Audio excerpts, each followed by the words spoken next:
प्रतिशोध जारी है और ये प्रतिशोध का ही नतीजा है कि अब मुखर होकर पाकिस्तान को बाकी के मुल्क भी कहने लगे हैं, वहां के लीडर्स भी कहने लगे हैं। मसलन आज अमेरिका में एक सांसद ने बिलावल को घेर लिया।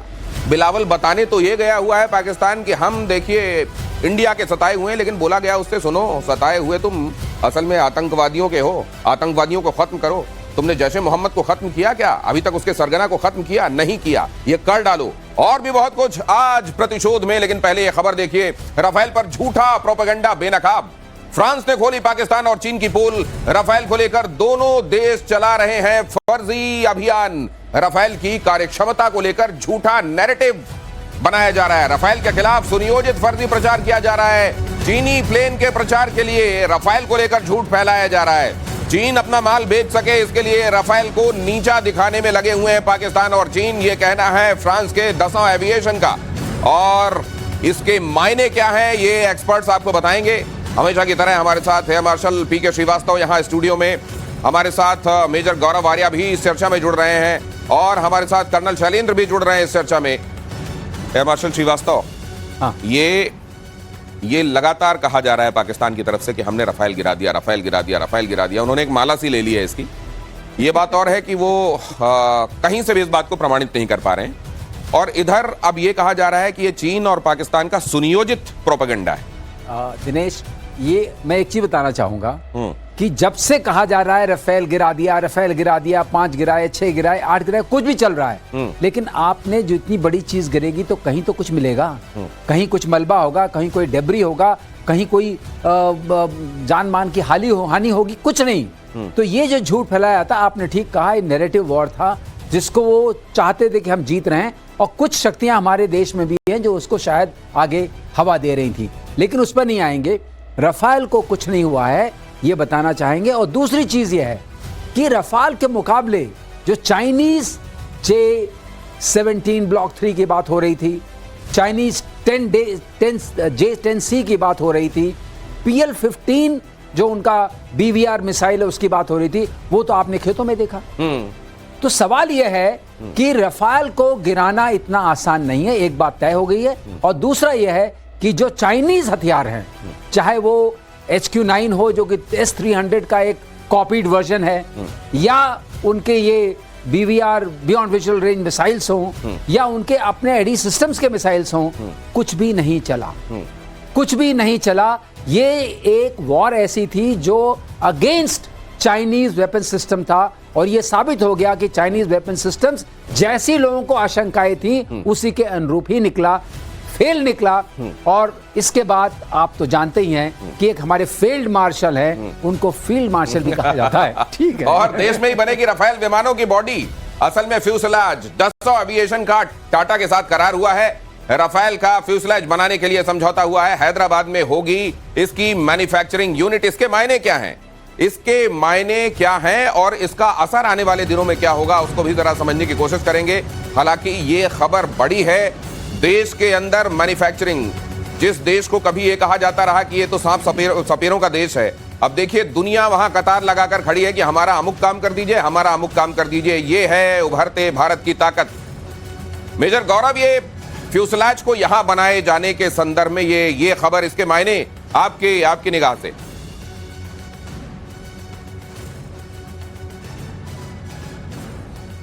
यह बहुत बड़ा कदम है कि डसॉल्ट एविएशन ने टाटा एडवांस सिस्टम्स को चुना अपना पार्टनर भारत में, और यह बोला कि आप फ्यूजलाज बनाएंगे एयरक्राफ्ट का। पहली बात तो फ्यूजलाज होता क्या है? ये मेन बॉडी एयरक्राफ्ट की जो अंदर से हॉलो रहती है, जिसमें विंग्स हैं, टेल हैं, ये सब जुड़ते हैं। So it's an very important part of the aircraft. ये भारत में टाटा की फैसिलिटी में बनाया जाएगा। और दोस्तों, ये सिर्फ मामला वो 26 राफेल M जो मरीन जेट्स हैं, जो कि नेवी के लिए जेट्स हैं, जो भारत खरीद रहा है राफेल से, यानी कि डसॉल्ट एविएशन जो कंपनी है उससे, सिर्फ उसकी बात नहीं है, ये इंटरनेशनली एक्सपोर्ट भी करा जाएगा।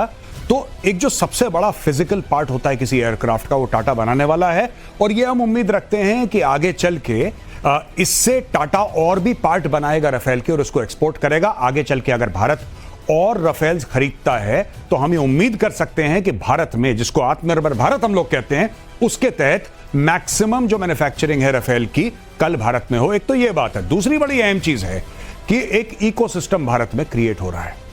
इकोसिस्टम हवाई जहाज का। देखिए, जो मैन्युफैक्चरिंग की जो जिसको कहते हैं कि हाइट होती है किसी भी देश में, जो डिफेंस मैन्युफैक्चरिंग है उसमें एयरक्राफ्ट, मुझे नहीं लगता कि एयरक्राफ्ट से बड़ी कोई बात होती है। एयरक्राफ्ट के इंजन बने, एयरक्राफ्ट की बॉडी बने, this is the pinnacle of engineering. और आज की तारीख में टाटा एडवांस सिस्टम वही काम डसॉल्ट एविएशन के राफेल एयरक्राफ्ट के लिए भारत में करेगा। हिमाचल श्रीवास्तव, आपकी निगाह से इसके मायने? देखिए, ऐसा है कि ये जो बात गौरव ने कही है बिल्कुल सही कही है कि इसमें precision engineering, carbon composites manufacturing और अंदर जो ये तीन हमारे दर्शकों के लिए कुछ आसान बताइए। हाँ, मैं बताता हूँ। जैसे कि 3 भाग में होता है। एक उसका नोज का पार्ट होता है, जिसमें आगे नाक वाला हिस्सा, जहाँ पायलट बैठता है। हाँ, उसमें रेडार भी आगे होता है। अच्छा, रेडार भी आगे होता है। और बीच का हिस्सा जिसके अंदर सारे आपके रेडियो, रेडार, सारे इक्विपमेंट लगेंगे और उसके अंदर आपका पहिया भी अंदर जाता है। अच्छा, ठीक है, वो अंदर जाता है। और पीछे वाला जो हिस्सा होता है, तेल लगी होती, तेल जिसमें है, वो भी हिस्सा आप बनाएंगे तो उसके अंदर भी। लेकिन इन सबको चलाने के लिए आजकल फ्लाई बाय वायर होता है। सारी चीजें जो है, पहले मैकेनिकल लिंकेजेस चलती थी right at the end to control the surfaces, आजकल वो नहीं होता है। आजकल सारे जहाज में केबल्स जाते हैं। तो केबलिंग जो होती है बहुत इंपॉर्टेंट पार्ट होता है। और इसमें एक चीज और है, जो इसमें अलॉयज यूज होते हैं वो हल्के होने चाहिए। तो टाइटेनियम अलॉयज यूज होते हैं जो लैंडिंग गियर्स में होते हैं, जहां से जहाज जिसके ऊपर गिरता है। और जो विंग होता है वो स्ट्रांग होता है, लेकिन कंपोजिट कार्बन कंपोजिट्स का होता है। तो ये सारी जब आपके यहाँ बनाने की सुविधा आएगी तो एमका में सोचिए, एमका में भी वही चीजें लगेंगी। अब उसके लिए इतना कारगर होगा, इंडस्ट्रियल इकोसिस्टम बनेगा और स्ट्रेंथन होगा। लेकिन दिनेश, एक बात कहना चाहूंगा, यहाँ पे जरूरी है दर्शकों को जानना कि ऐसा नहीं है कि मैं टीएसएल जा चुका हूँ।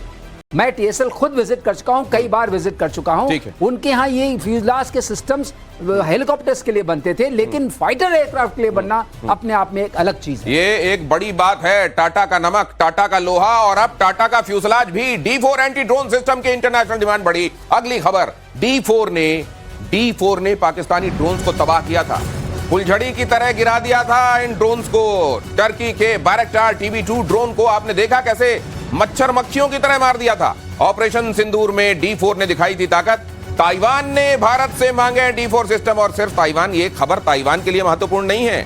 ताइवान को जब आप कोई वेपन सिस्टम देते हैं तो सीधे चाइना को सिरदर्द होता है, उसको अपने सिरदर्द की गोली खानी पड़ती है। कर्नल साहब, ये D4 दिया जा रहा है। जय हिंद, नमस्कार। अगर आप मुझे 5 सेकंड दें। आप बात कर रहे थे ना सिंपल शब्दों में, फ्यूजलाज क्या होता है। जो आपको मेरे ऊपर पूरा दिख रहा है ये फ्यूजलाज है। इसके अंदर जो कुछ लगने वाला है। और इसमें सबसे बड़ी बात यह है कि इंडिया उस टेक्नोलॉजिकल लेवल पर पहुंच गया है कि ये जो बॉडी है उस जहाज की वो प्रेशर ले पाती है। क्योंकि सबसे बड़ी बात यह है, हाई ऑल्टीट्यूड में, लो ऑल्टीट्यूड में, उस स्पीड में वो प्रेशर लेना की जो टेक्नोलॉजी है अब हमने मास्टर करी है और पूरी दुनिया उसे एक्नॉलेज कर रहा है। D4 सबसे बड़ी बात। देखिए, इस समय एक के बाद एक चीजें प्रूव हो रही हैं कि इंडिया की टेक्नोलॉजिकल डेवलपमेंट क्या है, आर्म्स मैन्युफैक्चरिंग की काबिलियत क्या है, और सबसे बड़ी बात वॉर टेस्टिंग हो गई है। क्या खूबसूरत बनाया है, देखिए ये ग्राफिक्स क्या खूबसूरत बने। ये D4 देखिए, ये जिस तरीके से ड्रोन को मारता है और जितनी तेजी से उससे ये जो उसको हलाक करने वाले ये जो बुलेट निकलते हुए आपको दिखाई दे रहे हैं। देखिए, क्या ये आपको बताएंगे हमारे साथ एक्सपर्ट। खूबसूरती आपको दिख रही है, मेरी आंखों से देखो, जो डिफेंस की आंखें हैं उससे सिर्फ बुलेट्स दिखती हैं और कुछ नहीं दिखता। और ये बुलेट्स, सबसे बड़ी बात यह है, ये ताइवान को नहीं दिख रही हैं। ताइवान भी उसे एज अ डेटरेंस ले रहा है कि ये मेरे पास है। चाइना, आप अपना J10 ले आओ, J35 ले आओ, 45 ले आओ, 65 ले आओ, ये मेरे पास है। अगर आपकी हिम्मत है अब आप आ जाइए, क्योंकि ये वो वाला वेपन सिस्टम है जो इंडिया ने आपके J10 के खिलाफ प्रूव कर दिया। सर, मैं एक बात जोड़ना चाहूंगा, इसमें जो है लेजर वेपन सिस्टम भी है, जो DW कहलाता है, directed energy weapons. Directed energy weapons, मतलब वो पूरी ऊर्जा को एक जगह संघनित कर देते हैं। सरलीकरण में ये है, स्टार वॉर्स में आप देखते थे ना, जो ऐसे बंदूक मारी थे, हाँ, रे जैसी निकलती थी, बीम निकलती थी, हाँ, वो वाली बीम के साथ मारेगा ये। तो ये इसकी खास बात है। और ऊपर से ये पकड़ेगा भी, खोजेगा भी, मारेगा भी। पकड़ेगा भी, खोजेगा भी, मारेगा भी, और ये बीम के साथ भी मारेगा। ये है D4। और उधर दर्द होगा चाइना के सिर में। अगली खबर देखिए, आसमान में उड़ते ड्रोन, और उससे यहां पर आपने देखा किस तरीके से D4 उसको गिरा रहा है। ये एंटी ड्रोन सिस्टम जिसको डीआरडीओ और बीएल ने विकसित किया। अगली खबर यह है कि पाकिस्तान की नहीं दिखाएगा क्या? डेटरेंस के अरे लिए जनाब, हमने तो आपकी डेटरेंस मना कर दी कि ये ब्लैकमेल अब हमारे लिए नहीं है, जब हमारी डिक्लेयर्ड पॉलिसी है। शैलेंद्र, अब शैलेंद्र छिपा रहे हैं थोड़ा सा, इसलिए मैं कहना चाहूंगा जितने बनाए थे वो गए। तो मतलब अभी सिर्फ 2025 के 4 गिन लिए जाएं। अगर और वो भी आप कह रहे हो पिछले महीने की 6 तारीख के पहले बन गए तो उनको भी मत गिनिए। हाँ, वो नहीं, वो तो चले गए। हाँ। अब बनाने की ताकत भी चली गई। अब सब सामान जुटाना पड़ेगा। अब दिनेश भाई, आप तो यही दिनेश भाई, जिसके पास ऐसे बम होंगे वो ऐसे टैंक पे बैठा होगा। हाँ। जो चल नहीं रहा है अब हिंदुस्तान को। अब हमने कहा हम नहीं डरेंगे, तो हमें पता है। अब कोई डर नहीं रहा है, तो अब इसकी चर्चा बंद हो गई। बहुत बढ़िया, डर ही नहीं है। और आप बता रहे हैं ना कि कन्वेंशनल, अच्छा, ये जो कह रहे हैं एक्सपर्ट्स, ये असल में वील्ड तरीके से कह रहे हैं। मैं थोड़ा और खोलकर आपको बता देता हूं कि बनाने हैं तो बना लो। हाँ। पहले तो बना लो, अगर बना भी लिया है तो वो चलेंगे नहीं, तो बना लो और रख लो, और रख के अपने लिए मुसीबत खड़ी कर लो कि वहीं किराना जैसी कोई पहाड़ी पता चल जाए कि यहां पर रखे हुए हैं। बहरहाल अगली खबर देखिए, भारत पाकिस्तान संघर्ष पर ट्रंप ने एक बड़ा दावा किया है, बल्कि एक दावा दोहराया है कि हस्तक्षेप नहीं करता तो एटमी वॉर हो जाता। ट्रंप कह रहे हैं कि वो तो हाँ वीटो कर दी, वरना तो इनको नोबेल पीस प्राइज चाहिए, चाहे जो भी हो जाए। हाँ। मैं लेके रहूंगा। हाँ। चाहे कुछ भी बोलता रहूं, कभी हाँ करेंगे ना करेंगे, हाँ करेंगे ना करेंगे। हाँ। ये कहते हैं मैंने, क्योंकि और कुछ तो रुकवा नहीं पाए। हाँ। पुतिन ने तो कह दिया कि भाई हमारा हमसे नहीं चलेगा। हाँ। हैं उधर वो नेतानू भी मुझे मान तो रहे ये लगता है कि लोग मस्क को लेके इनसे जैसे जैसे सवाल कर रहे हैं और जैसी इनकी हालत हुई पड़ी है, वैसे में इनको लग रहा है कि केवल या तो उधर यूक्रेन और रशिया को लेकर कुछ कह दो, या इधर भारत पाकिस्तान को लेकर कह दो, वरना लोग मेरे से मस्क पूछते आ जाएंगे क्या मैं ठीक कह रहा हूं। और आजकल इजराइल उनकी सुन नहीं रहा है। हाँ, इजराइल सुन नहीं रहा है, क्योंकि वो जितनी बार बोलते हैं कि मैं ये कर दूंगा, मैं वो वाला कर दूंगा, मैं वहां पर पीस कर दूंगा, वहां पीस कर दूंगा, कोई सुन तो रहा नहीं है।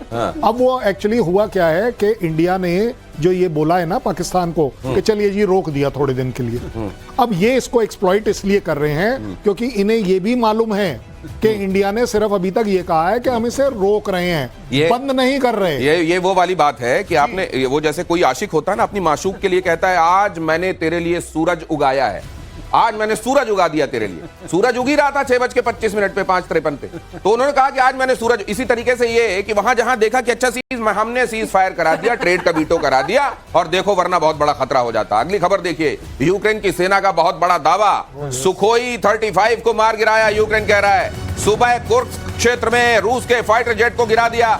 रूस की तरफ से कोई जवाब नहीं आया। पहली बात तो यह है कि जब वॉर होता है एट्रिशन दोनों तरफ होते हैं। एक्सपर्ट से पूछिए, वॉर होता ही इसलिए, वॉर इसलिए नहीं होता कि किसी एक को बिल्कुल नुकसान नहीं होगा और किसी को दूसरे को नुकसान होगा। लेकिन आप ये देखिए कि इसमें बड़ा हाथी कौन है, और जब चलेगा तो किसकी घास ज्यादा रौंदी जाएगी। रूस अगर चलेगा तो यूक्रेन का जो जीत रहा होता है हाँ। उसे कोई फर्क नहीं पड़ता, वो अपनी हाथी चाल पर चले। हाँ। क्या गिरा क्या नहीं गिरा, हाँ। हमने बैटल विन करनी है, हमने वॉर विन करनी लेकिन है। इंटरनेशनल मार्केट में जरूर कि भाई कौन सा वेपन, उसका फर्क पड़ता है। दिनेश, हाँ। बात इतनी है कि अब 20% टेरिटरी किसके पास है? रशिया के पास है। अच्छा, ये वही वाली बात होगी, मैं चेस खेल रहा हूँ, मैंने आपको हरा दिया, लेकिन आप मुझसे सवाल करिए कि हाथी घोड़े तो आपके भी गए। हाँ, मैंने तुम्हारा प्यादा मार दिया। हाँ, मैं हाथी घोड़े मारे हाँ। आपके। चेकमेट मेरी हो रही हाँ, है, लेकिन मैं आपसे कहूंगा मैंने आपका प्यादा मार दिया। प्यादा मार दिया। हाँ। अब आप बद गई, प्यादा नहीं मारा। नहीं, लेकिन अब ये जो प्यादे केवल आपकी बिसात पे नहीं लड़ते हैं, आजकल आप दूसरों को भी बेचते हैं, और वहां से इसके मार्केट प्राइस पे फर्क पड़ेगा क्या इससे? इसके मार्केट प्राइस पे, सुखोई के मार्केट प्राइस पे कोई फर्क नहीं पड़ने वाला। सब जो लोग खरीदने वाले हैं हाँ। वो वॉर को जानते हैं, वो प्रोपेगेंडा से ज्यादा वॉर जानते हैं। वो सुखोई को इसलिए नहीं खरीदेंगे कि यूक्रेन ने बोला कि मार गिराया, वो सुखोई को इसलिए खरीदेंगे कि उसको टेस्ट करेंगे, उसकी पूरी। ये भी तो एक बड़ी बात है ना सर। देखिए अभी तो पाकिस्तान को वो दे रहा है ना, हाँ। बोल रहा है 40 जहाज दूंगा। चाइना ने बोला चलिए जी एवॉक्स भी दूंगा। अरे ये तो उसने पहले भी दिए थे। चलाने वाला कौन था?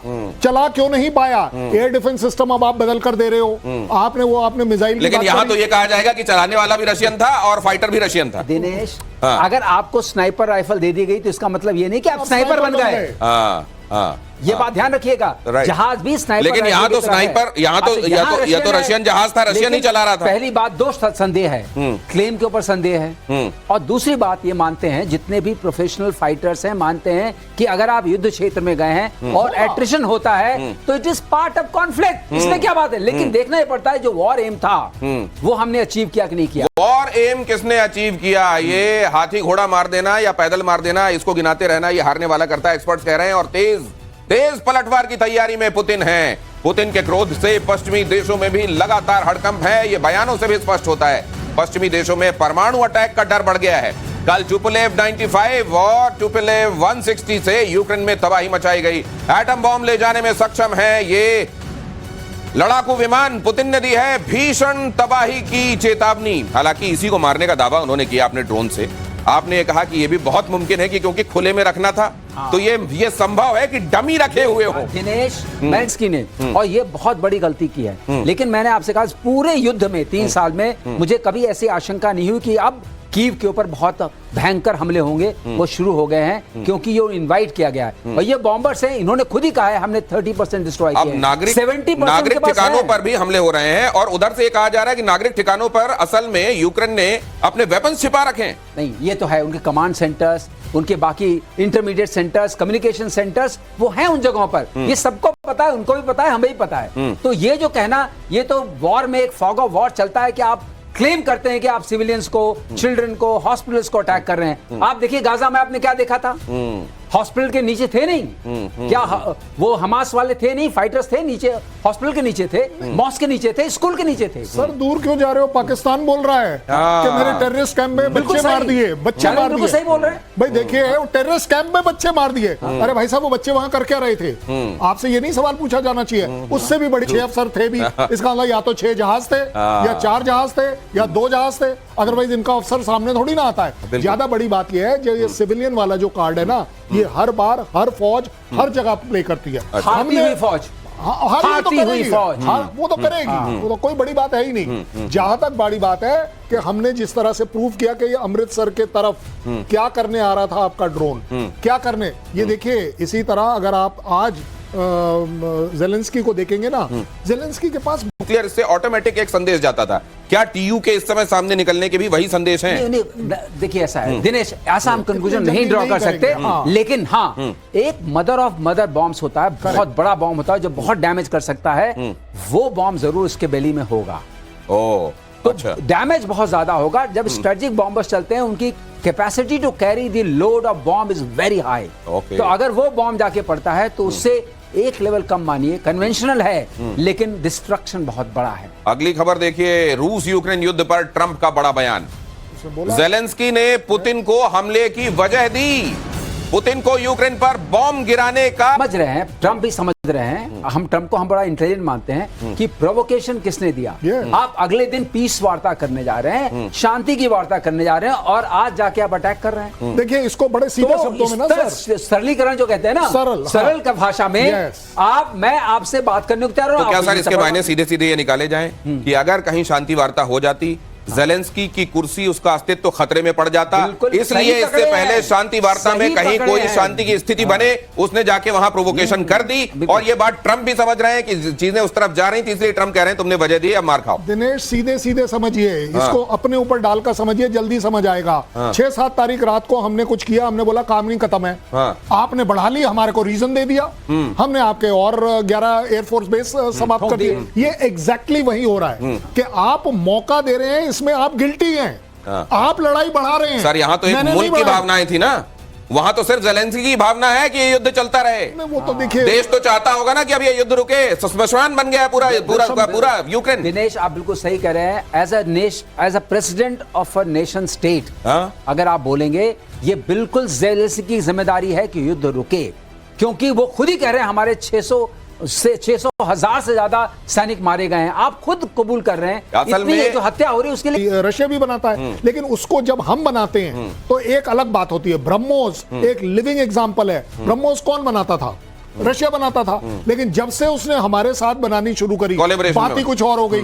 और बड़ी बात, S-400 अभी से थोड़ी ना बना रहा है रशिया, लेकिन जब से वो इंडिया के पास आई और जिस तरीके से उसका इस्तेमाल हुआ, सक्सेस हुई वॉर में, इंडिया अपने आप को दुनिया के वेपन सिस्टम और टेक्नोलॉजी सिस्टम में अव्वल दर्जे की तरफ ये बढ़ सर रहा जो ये है। एंटी सबमरीन होता है, Yes. इसके बारे में समझाइए। एंटी सबमरीन मतलब पनडुब्बियों को मारेगा ये हाँ। LNT भी इसमें बहुत सशक्त तरीके से लगा हुआ है और इसमें बेल का भी कंट्रीब्यूशन है, महिंद्रा डिफेंस का भी कंट्रीब्यूशन है। ठीक। तो इसमें कई लोगों कंट्रीब्यूशन से बना है और GSRE में बना है। गार्डन रीच जो हमारा शिप बिल्डिंग एंड इंजीनियर्स का format, that is a public sector undertaking. तो एक पहली चीज ये है कि पब्लिक सेक्टर और प्राइवेट सेक्टर के समन्वय से बनी हुई चीज है। ठीक है। और जो शायद ने बिल्कुल ठीक बताया, 80% से मतलब नहीं, कोई भी किसी भी कंट्री में जो इतने हाई लेवल के वेपन्स होते हैं उसमें बाकी कंट्री से सामान आता है। ठीक है। लेकिन आपने जो सवाल पूछा उस सवाल का जवाब, ये किस काम आएगी? ये जो आपके तटवर्ती इलाकों में जो छोटे छोटे आपके ये जो पनडुब्बियां आती हैं, जो आजकल तो पनडुब्बियां ऐसी भी होती हैं जो अनमैन्ड होती हैं, अच्छा। उनको ये डिटेक्ट कर सकता ओके। है। आपको एक चीज और बता दूं, हाँ। जो हमारा हम जब शैलो वाटर्स में आते हैं, जो लेस देन 200 मीटर्स होते हैं जिनकी डेप्थ, वहां क्या होता है जब आप सोनार भेजते हैं अपनी सोनार साउंड वेव्स पता करने के लिए कि यहाँ पनडुब्बी है क्या? नीचे हाँ। तो रॉकी सरफेस होती है, बहुत सारी चीजें होती हैं, तो उससे बहुत डिस्टॉर्शन होता है। हाँ। वो वैसा ही डिस्टॉर्शन होता है अगर जहाज बिल्कुल टेरेन फॉलोइंग हो तो उसमें भी रेडार में आप पकड़ने में दिक्कत आती है। इसीलिए जो लो फ्लाइंग एयरक्राफ्ट होते हैं उनको पकड़ने में मुश्किल होती है। ये समझ लीजिए, ये उसका नेवल वर्जन है। लो जो चल रहा है, जो पनडुब्बी चल रही है, छोटी है, ये उसको पकड़ सकती है। ये हमारे में एक छोटा गैप था, वो बहुत जरूरी है क्योंकि हमारा तटवर्ती इलाका बहुत बड़ा है। तटवर्ती इलाका बहुत बड़ा है, बहुत बड़ा है। हाँ। तो ये जो 16 की खेप आई है और अपनी है, अब याद रखिए सबसे बड़ी बात है कि आपकी अपनी बनाई हुई है, आप और बना सकते हैं। किसकी और खेप आपने बोला? ये जो 16 की आई है, 16 है ना, हाँ 16 अच्छा 16 नंबर ऑफ ओके 16 हाँ 16 ठीक है। तो ये अपने आप में एक बहुत बड़े गैप को फिल करती है। बहुत आसान शब्दों में, आपका कोस्टल एरिया पूरे हिंदुस्तान का जो तटवर्ती इलाका है बहुत बड़ा है। यहां पर उथला समुद्र बहुत है। उथले समुद्र में अगर कोई पनडुब्बी नीचे से जा रही है तो उसको पकड़ पाना बहुत मुश्किल होता है, क्योंकि सोनार वेव्स चट्टानों अट्टानों से भी टकराकर कई बार कंफ्यूजिंग सिग्नल्स देते हैं। और ऐसे में एंगेज करना, ठीक ठीक समझाया सर। धन्यवाद धन्यवाद sir, thank you so much. अगली खबर आप दिया, बोल के सुना दीजिए। हाँ। ये कैसे कह सकते हैं हम कि हम पूरी तरह खत्म कर देंगे, हम तो खुद ही सताए हुए हैं, इस तरह का कुछ कहा होगा उन्होंने। लेकिन उनको कहा यह गया कि बरखुरदार, तुम्हारे यहाँ जैसे मोहम्मद जैसे जो घूम रहे हैं, टहल रहे हैं, और जो तुम अपने पैट्रोनेज में उनको तुम्हारी आर्मी घुमा रही है उसको बंद करो। आप समझे हो, हाँ। इसीलिए चेयरमैन बना दिया है हाँ। कि अब तो आप चेयरमैन भी हैं। ओह अब करिए। हाँ वो अफगानिस्तान वाली कमेटी की बात राइट राइट राइट राइट वो है ना कि यूनाइटेड नेशन सिक्योरिटी काउंसिल में एंटी टेरर हाँ को खत्म करो। ये ऑर्गेनाइजेशन खत्म करने का मतलब ये है कि वो जो आपको लोन दिया है उसका बाकी पार्ट बचा हुआ है। आपको वो जो 50 कंडीशंस मीट करनी है, उसको अब हम ऑब्जर्व कर रहे हैं। अगर आप कुछ चीजों में प्ले करोगे तब तो अगला मिलेगा, अगर भाई जो मिला हुआ है वही रुक जाएगा। आप देखिए अब ये गले की हड्डी बन गई, ये तो गले की हड्डी बन गई पक्की, और ये हमारे फेवर में जा रहा है। 40 बिलियन दिए, 10 साल में 4-4 बिलियन रिलीज होंगे, भाई मारो। हम तो यही कह रहे हैं ना, कुछ करके दिखाना पड़ेगा। ये जब आप कह रहे हैं ना कि आप भी सताए हुए हैं, तो अब आपको प्रमाणित करना पड़ेगा कि आप सताए हुए हैं। रूस ने पाकिस्तान पर एक और करारा तमाचा जड़ा। मध्यस्थता की गुहार पर रूस ने लगाई लताड़। भारत से सीधे जाकर बातचीत करो ना। शहबाज को कहा लाभ, सीरियस नोट पे बताते हैं। इनके पास 2-3 तरह के नोट हैं। एक नोट सीरियस टाइप का है और दूसरा नोट वो है जिसमें जूता दिखा देते हैं कि ये है पाकिस्तान के लिए। वो डबल सीरियस, डबल सीरियस। ज्यादा एक्चुअली बड़ी बात ये है कि पाकिस्तान को मध्यस्थता के लिए हाँ कौन कर रहा है वो बताओ। हाँ। लावरोव क्यों ढूंढ रहे हो आप? अरे उन्होंने सोचा होगा दोस्त है शायद हमारी सुन ले। किस बात का दोस्त? चाइना हमारे साथ खड़ा रहता है। चाइना थोड़ा सा रशिया की भी सुन लेता है। रशिया मुझे बताओ, चाइना ने कब कहा कि मैं मध्यस्थता करूंगा? आप बताओ। नहीं उसने नहीं कहा ना, लेकिन रूस तो चाइना के साथ दोस्ती खेलता है ना। इन्होंने तो ये भी कहा था कि ईरान ने कहा है, लेकिन ईरान ने मना कर दिया। बाकी जो जिस कंट्री का नाम ले लिया, देखिए जब टेररिज्म की बात आएगी ना, कोई कंट्री आपके साथ खड़ा हुआ नहीं आएगा। आप सपोर्ट कर रहे हैं वो एक अलग बात है कि आप अपना बिजनेस कर रहे हैं। लावरोव जो है ना, वो अपने आप में ये रिस्क यूएस कभी रशिया ले ही नहीं सकता। गौरव आर्या से जानते हैं मेजर साहब, ये या तो कश्मीर के ऊपर कुछ स्टेटमेंट मांगना, भारत से बात करा दो ये मांगना, अगर दोनों ना करवाए तो पैसे ही दे दो। कुछ ना कुछ पाकिस्तानी, कोई भी पाकिस्तानी कभी खाली हाथ वापस नहीं आता। ये उस कौम को ये एजाज हासिल है कि वो खाली हाथ वापस नहीं आते, कुछ ना कुछ वो मांग कर या हासिल करके वापस लेकर आते हैं। अब देखिए शहबाज शरीफ को यह बात पता है कि रूस पैसे नहीं देगा। रूस क्योंकि खुद युद्ध के हालात में फंसा हुआ है, तो इसने बोला कि आप भारत से बात ही करवा दी, यही मुझे दे दीजिए, क्योंकि जब मैं वापस जाऊंगा और फील्ड मार्शल आसिम मुनीर मेरी रिपोर्ट लिखेगा तो रिपोर्ट में क्या लिखेगा, ये क्या मांग के लाया? भाई आप देश के प्रधानमंत्री हैं पाकिस्तान, आप लेकर के आए? नहीं साहब मैं खाली हाथ आया। नहीं खाली हाथ नहीं आ सकते, कुछ लेकर आओ। तो ये मांगने के चक्कर में गया है और कुछ ना कुछ, मैं बता रहा हूं, आप खुद सोच लीजिए, ये जाके पुतिन के पैर पकड़ लेगा। पुतिन क्या कर लेगा? पुतिन असहाय हो जाएगा उसके सामने। मांगूंगा जरूर इस मामले में। अब इस बार उन्होंने डिक्लेयर कर दिया है कि भाई वह और मुनीर कहीं जाकर कुछ मांगेंगे नहीं, क्योंकि दोस्तों ने मुंह फेर लिया है। ये कहा तो है, ये तो कहा है, ये official. We can not go with the begging बोल, but do you think will they be able to do this? Hindi में बोलो, नहीं तो वो समझ नहीं पाएगा। नहीं मतलब क्या आपको लग रहा है ये बेगिंग बोल जो कहा था ये क्या वाकई लेके नहीं जाएंगे? देखिए ऐसा है भाई, बेगिंग बॉल ही तो हटाया है, बॉल हटा दीजिए। अच्छा हाथ में सीधे लेंगे और क्या बात कर रहे हो? और अगली खबर, ईरान ने बैलिस्टिक मिसाइलों के लिए चीन से मंगाया फ्यूल। 800 से ज्यादा बैलिस्टिक मिसाइलों की तैयारी, अगले महीने ईरान पहुंचेगा सॉलिड फ्यूल के लिए फ्यूल। इनका एक मिसाइल ये बना रहे हैं जो इनका है, वो चाहते हैं उसका है वो मीडियम रेंज बैलिस्टिक मिसाइल है। अच्छा, इनके पास लिक्विड फ्यूल वाली थी, कल हम लोग की चर्चा हुई थी, लिक्विड फ्यूल और सॉलिड फ्यूल। हाँ। तो सॉलिड फ्यूल जो है वो क्विक रिएक्शन होती है और सॉलिड फ्यूल दूर तक जा सकती है। तो ये चाहते हैं वो बना लें, क्योंकि एक चीज और बगल में बना रहे हैं। हाँ, यूरेनियम संवर्धित करके कुछ हो रहा है ना, कुछ हो रहा है। तो अब ये जो वहां गया है, पहली बार एक धमाका हो गया था इनका। एक बार धमाका हो गया था, उसमें इनके करीब 800 लोग इंजर्ड हुए थे और 40 मर गए थे पोर्ट पे। तो ये उसी तरह की चीज जा रही है।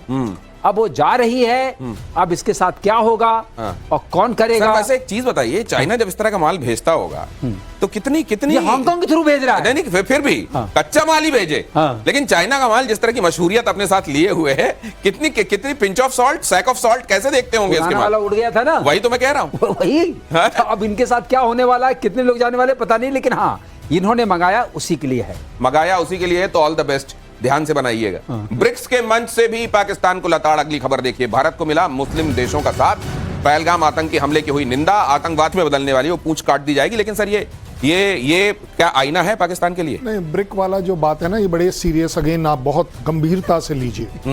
अच्छा एक सेकंड, मैं सीरियस होता हूं। हाँ, थोड़ा सीरियस हो जाइए। बड़ा डिफिकल्ट हो गया सर, इंटरनेशनल रिलेशन का मामला। ज्यादा बड़ी बात यह है कि ब्रिक में एक कंट्री है चाइना, और अगर ब्रिक की स्टेटमेंट पाकिस्तान के अगेंस्ट जाती, वो अगर आईना दिखा रहे हैं तो वो तो दिक्कत होगी ना सर। उम्मा वाले आजकल बिल्कुल स्मार्ट हो गए, उन्हें पता चल गया है कि आपके जो आपका रहना है ना, आपकी जो जिंदगी का बसर है, वो अपने आप में सिर्फ तेल नहीं है। आपको डेवलपमेंट लेनी पड़ेगी, एजुकेशन लेनी पड़ेगी, इसके लिए आपको बिजनेस करना पड़ेगा, इंफ्रास्ट्रक्चर बढ़ाना पड़ेगा। अगर आप पाकिस्तान के साथ पड़े रहे तो हर बार बिना पहले कटोरे के साथ आता था, अब बिना कटोरे के आएगा, लेकिन मांगने जरूर आएगा। कटोरे में ज्यादा आ जाता था सर, फिर आप कहेंगे सीरियस हो जाओ। अगली खबर देखिए, पाकिस्तान में किडनी कांड। और कहां होगा अगर पाकिस्तान में नहीं होगा? ये तो सिर्फ बच्चों की किडनी निकाली है। आप किताब पढ़िए in the line of fire, जो कि उनके प्रेसिडेंट और आर्मी चीफ परवेज मुशर्रफ ने लिखी है।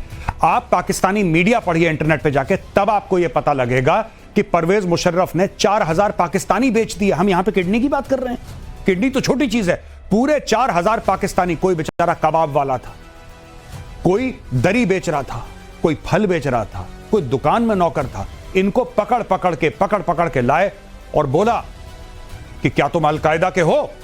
तो उसने बोला साहब ये अलकायदा क्या होता है? देखा, इसने बोला अलकायदा, डालो जेल में। इसको जेल में डाला, मार के कबूलनामे पे अंगूठा लगवाया और फिर इन सबको बेच दिया डॉलर लेके, और डॉलर लेके परवेज मुशर्रफ हो गया फुर। यह है पाकिस्तान का इतिहास।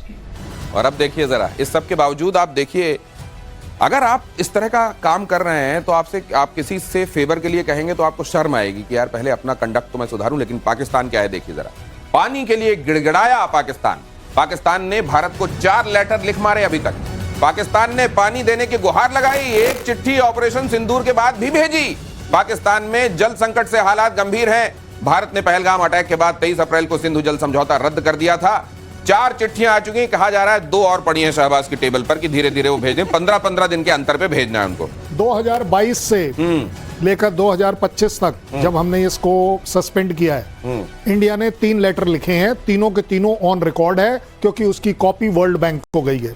वर्ल्ड बैंक के द्वारा लोनी जो है, जो ऑब्जर्वर था, एक्सपर्ट ऑब्जर्वर इसके ऊपर लगाया गया था, वो इंडिया में 2 बार आकर चेक करके गया है और उसकी जो रिप्लाई थी इंडिया ने फाइल कर दी है। पाकिस्तान ने मांगा था अगस्त 2005 तक का टाइम। ये बिल्कुल रियलिस्टिक बता रहा हूं आपको, जिसको आप बोलते हैं सीरियस। ज्यादा बड़ी बात यह है कि अब इंडिया ने बोल दिया है कि ये अगस्त वाली रिप्लाई देने की जरूरत नहीं है, क्योंकि हमने तो संधि को सस्पेंड कर दिया है। अब आप उसकी रिप्लाई देंगे भी तो किसको दे रहे हैं, किसका कॉग्निजेंस है?